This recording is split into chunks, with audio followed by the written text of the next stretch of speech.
everybody from the studio. A little different type of thrift haul today. One of the side businesses I've started to develop after my love of thrifting became an addiction, let's say, is I work with friends and family or friends of friends in helping them evaluate pieces they have. I either just consult and say, I do all the research and I say, well, this glassware is really not what you thought, or this is really special. And I try to help them navigate when they are downsizing or having an estate sale. I also take on some items from friends, family, to sell on their behalf. So I met with a friend recently. She's downsizing her home. They're starting to think about moving, and I went over and picked out some stuff that I thought I could help her with. And I have a proposal and an agreement, so it's all above board. Everybody knows what I'll do for them, what I do for them. So I wanted to show you a little quick haul on the items I picked up at her house and why. So thanks for watching. Please hit like, subscribe, the bell for notifications, comment, good, bad, anything. I appreciate your time. So let's go. So here are the treasures that I picked up from my friend's house to help her resell. And let's see what I picked up and why. First off, we have a bunch of handbags over here. We have Stone & Company with its tag. Original retail was $99. It is leather. So this is a great Poshmark item. I'm not that familiar with this brand. So I'll Google it and get some comp sellings to see how much it goes for. But obviously excellent condition. Never used. More in the handbags. I worked for Coach many moons ago. Great company. I still have a lot of friends from there, so it always warms my heart, Coach. So this is obviously a more modern, with the treatment of the logo. It's in like a patent, but it's got the tag, which is always important, and I haven't looked inside to see if there's a registration, but there's kind of the debossed Coach logo on the patent, and Coach is still a desirable brand. And this second Coach bag, soft leather, great condition. I don't think it was really ever used. And again, it's got the lozenge on it. And I'll do some more research on this style to get a fair selling price for the end user and my friends as well. Yes, Coach.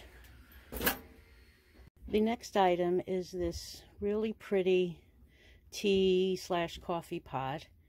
Excellent condition. I like the design of it. And it's marked Melita, Germany, which I believe dates it to the 50s or 60s. And again, no cracks, no chips, very clean. And I think this will do well. I looked at some comps, and some of them go for as much as $60 to $70. There's a pastel blue, which is more popular than the white, but it's still a beautiful piece. If I could get the lid back on, there we go. Then this item was intriguing.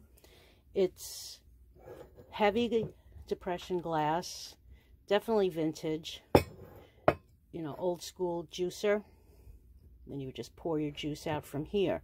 But what makes this especially interesting, it's a type of glass called uranium glass. And the way to test that is with a black light, which I purchased a cheap one. And here we go. Look at that. Now, if I had a Geiger counter, it definitely would be ticking a little bit. It's negligible. And uranium glass kind of pre-World War II was popular. And then during the war, uranium was used for other purposes. So kind of after the Cold War, it picked up again. But I think this is pre-World War II. And just look how it glows. I just think that's awesome. This black light is a good investment. It's a flashlight as well. La-da. And it's part of my tool kit that I carry around when I go out thrifting or working with clients for commission work. Then a couple of pretty nice clothing items. This is a Chico's top, and nice material. Chico's is a good brand to sell. And this is a pair of Talbot's jeans, never worn, petite size, which is a really good seller on Poshmark. And, you know, the original retail, $89, but it was on sale. But it's got its tag, and I think this will do well. And then the final item is this really pretty vintage sequined evening bag. Excellent condition. There are no tags in it. But not one bead is missing as far as I can tell. Very clean, and you can use it as a clutch or as a shoulder bag. So to have multi-purpose is also a good selling feature. So what I do is I do all the research for my clients.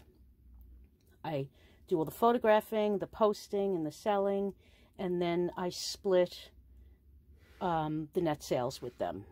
So it's a great way for me to have inventory, to freshen up my shops, also to help out people. You know, ever since Marie Kondo with all her cleaning out and decluttering, I'm finding kind of every week I find new clients through that. Also, a lot of my peers are starting to retire and downsize and move south or move west. And young kids don't really want a uranium glass juicer. So instead of just donating it or putting it in a landfill, I'm able to help them see a little money. And again, it helps my flow of inventory. So that's my spiel for today. Thanks for watching. And don't forget to get a black light. Ooh, and a strobe one. Ooh, that's bad. Anyway, have a great day, everybody. See you later from the studio.